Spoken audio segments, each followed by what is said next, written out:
Speaking of rain and weather, of course, let's talk a little bit about climate change. We know young people, high school students especially, certainly passionate about learning more about our climate and our environment and doing their part in it. Your reporter Ashley Portillo recently met with a high school student who is helping to drive some change.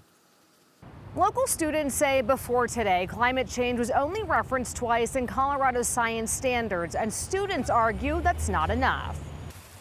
I remember learning about climate change once, and that's it. For students like Aisha O'Neill, climate change is a real concern. Climate anxiety is one of the most difficult issues that my generation faces. She said it's easy for students to lose hope. I think that education is the only way we can ensure students have the opportunity to be hopeful about this crisis. So that was our main goal in advocating for changes in climate standards. She founded the Good Trouble Climate Network, composed of 20 schools across Colorado, advocating for change in science standards. She also testified this week in front of the State Board of Education. Students across our state, from Leadville to Denver to Colorado Springs, desire climate education enough to advocate for it.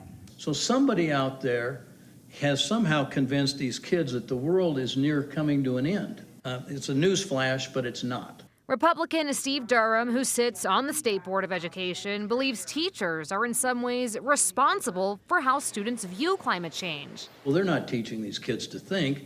If they were teaching them to think, they wouldn't live in fear, because there's not anything to be afraid of. Durham was among the 2 no votes. He says fossil fuels are more affordable and reliable than other forms of energy. Congratulations to the science teachers. If we have kids that are complaining, and apparently it's a large number, are mentally ill and afraid and live in fear of climate change, there's a big problem out there with the curriculum we already have.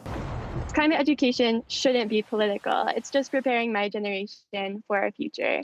Today, the new standards were solidified and adopted. School districts in Colorado have 2 years to transition to the new standards. I'm your reporter, Ashley Portillo, covering Colorado First. Thank you so much, Ashley. Of course, we just love the passion that these young students have.